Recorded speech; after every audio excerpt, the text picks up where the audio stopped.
estaba tramitando? Sí, señor. Es la misma que escucha la pregunta, hombre. Que si yo presenté a los testigos. La pregunta es, ¿usted presentó a los testigos? Escucha. No, señor.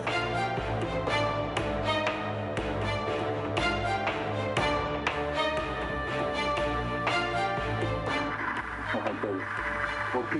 Porque es usted que domine.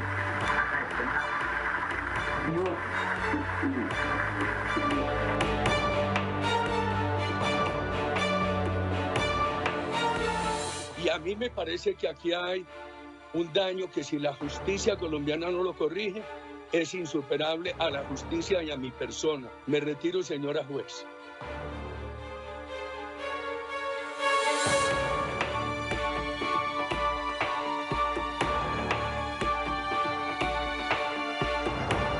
Obliga a esta instancia a anunciar en contra del señor Álvaro Uribe Vélez un sentido del fallo de carácter condenatorio por las conductas punibles de fraude y soborno en la actuación penal, repito, en concurso homogéneo en 3 oportunidades y en concurso heterogéneo respecto del evento de Hilda Niño Farfán.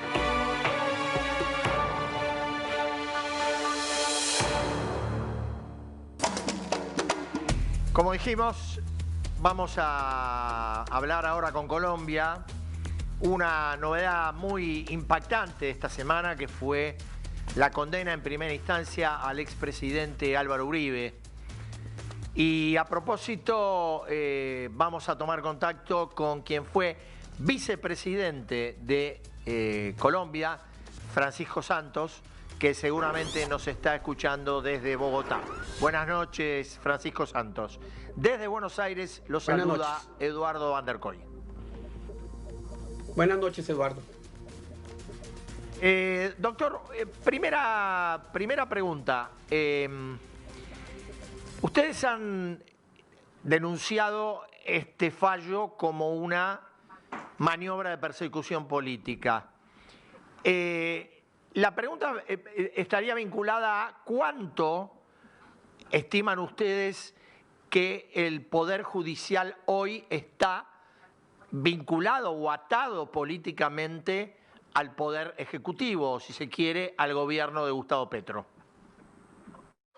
Lo primero es que el presidente Petro tiene una fiscal de bolsillo, una fiscal general de bolsillo. Logró que la nombrara la Corte Suprema después de que hicieron una sonada a la Corte que el mismo gobierno promovió. La gente se le olvida que eso pasó hace año y medio, que rodearon la Corte, quisieron entrar, que el mismo grupo al que perteneció Gustavo Petro cuando era guerrillero se tomó la Corte y no sé cuántos magistrados. Entonces se asustaron muchísimo los magistrados y nombraron una de la terna, cuando normalmente la Corte, ¿qué hace? Se puede demorar entre año y medio, que en unos casos inclusive hizo cambiar la terna, y en otros 6, 8 meses, pero ellos tenían clarísimo que los tiempos solo les daban para enjuiciar a Uribe si la nombraba muy rápidamente. Cuando la nombra muy rápidamente, ella cambia el fiscal. En la fiscalía anterior, 2 fiscales distintos habían dicho no hay pruebas. Llega un nuevo fiscal, un proceso de no sé cuántas miles de páginas, y en un mes dice acusado. Y uno dice, wow, bueno. Después se encontraron toda clase de irregularidades, ese fiscal lo tienen que remover, ponen otro fiscal que continúa digamos, con la misma posición, que no evalúa de ninguna manera. Y luego viene el proceso judicial que tiene tal cantidad de aberraciones en debido proceso, en valoración de pruebas. Si en algún momento aquí hay una justicia seria, esta juez debe acabar en la cárcel por prevaricato. Pero lo cierto es que a ese nivel hay una justicia muy politizada. A un nivel más alto, Tribunal Superior y Tribunal Constitucional o Tribunal Corte Suprema es mucho más independiente, y estoy absolutamente seguro que en la apelación se va a caer todo el proceso. Lo cierto es que hicieron un gran daño, lo venían construyendo desde el año 2010, lo lograron en este momento, pero creo que se equivocan, porque si algo está pasando es que crearon un mártir, y ese mártir que tiene toda una trayectoria política, creo que eso va a tener un efecto muy grande en términos políticos en el año que viene. Doctor, por el relato que usted hace y el desarrollo, entiendo que es una causa que lleva más de 10 años. Es una causa que empezó prácticamente desde el 2010, que inclusive quien empezó con ella fue el presidente Uribe, porque se enteró, y eso está absolutamente probado, que el senador Cepeda estuvo en Estados Unidos hablando con los paramilitares, ofreciéndoles posibilidades, beneficios penales, etcétera, si acusaban a Uribe. Estuvo en Colombia haciendo lo mismo. Y el presidente Uribe logró armar todo un expediente mostrando que Cepeda era el que estaba buscando cómo le hacía daño a Uribe. Y en un momento dado, a mediados del 2018, dos magistrados que después de la Corte Suprema, una corte que estaba muy cooptada por el presidente Santos, echan atrás toda esta investigación y de pronto sin ninguna razón acusan a Uribe. Inclusive hay chats diciendo por fin lo tenemos, lo vamos a encarcelar, lo encarcelan violando todo el debido proceso. Él, en vista de que estos magistrados están cometiendo toda clase de abusos, dice, me retiro del fuero que me daba, que la corte me juzgara, que me juzgue un juez normal, y bueno, no mejora mucho. Y cuando llega la fiscal, pues esta nueva fiscal se encarga de que esto llegue a este fin. Hoy la Corte Suprema es distinta. Hoy esos magistrados Barceló y Reyes, que son una vergüenza para la justicia, ya no están. Hoy hay una corte que creo que es muchísimo más independiente, que no está tan cooptada como estuvo cooptada con el presidente Santos.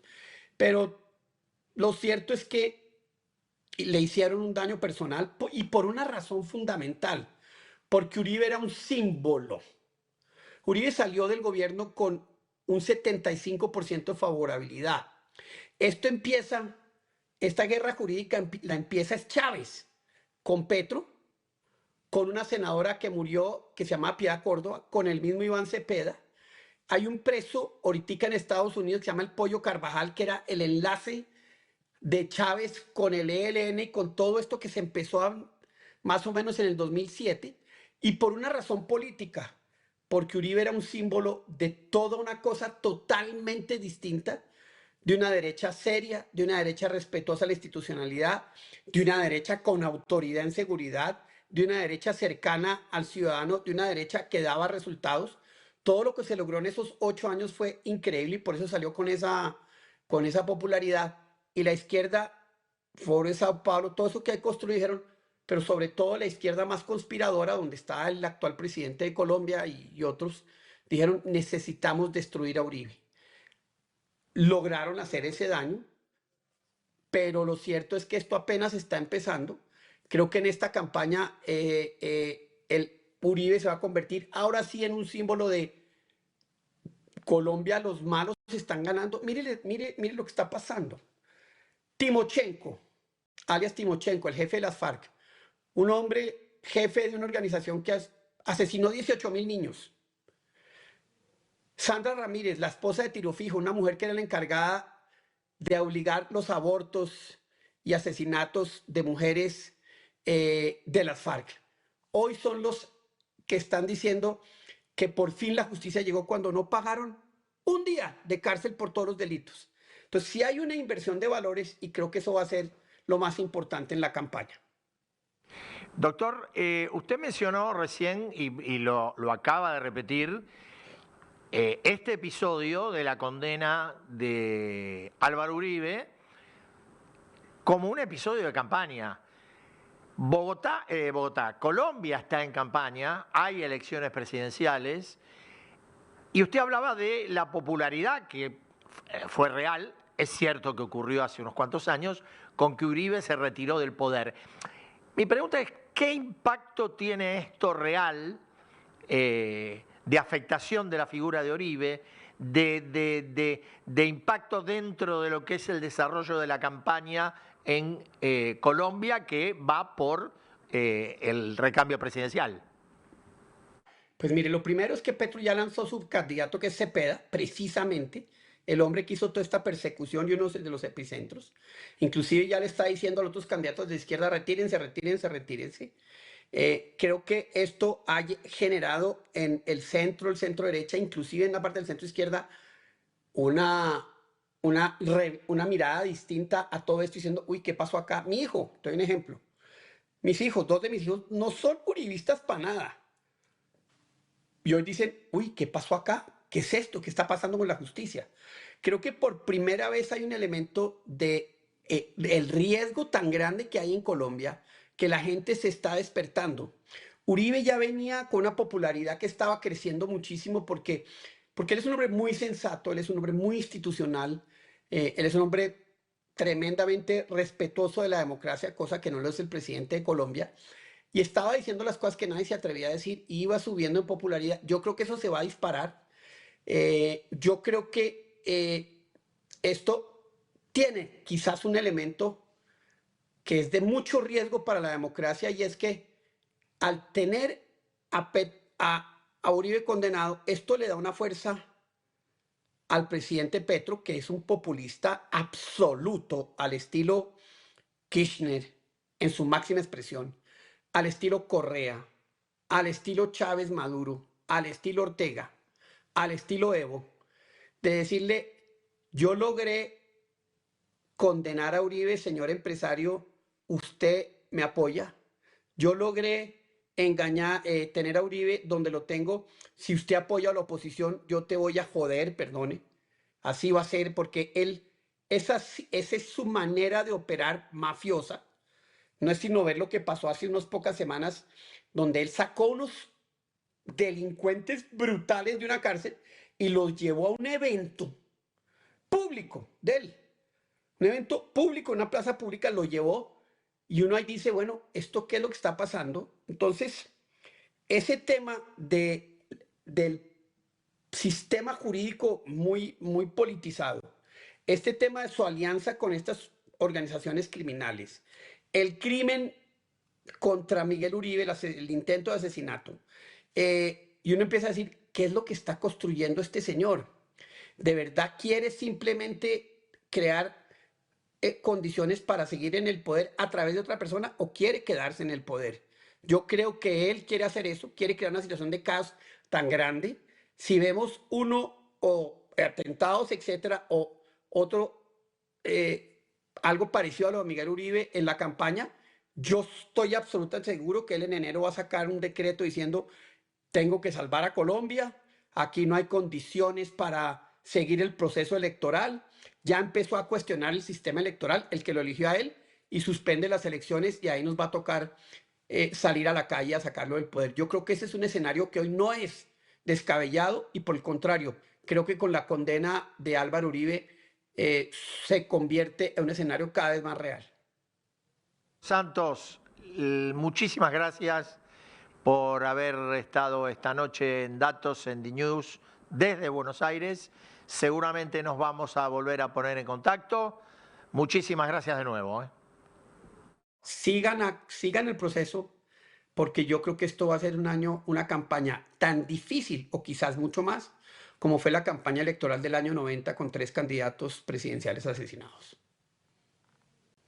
Bueno, y concluida la conversación con el ex vicepresidente, nosotros bajamos el telón. Por hoy, Datos concluye aquí. Regresamos el miércoles que viene a las 21 horas de Argentina y Uruguay, 20 de Chile y Venezuela, 19 de Colombia, Ecuador y Perú.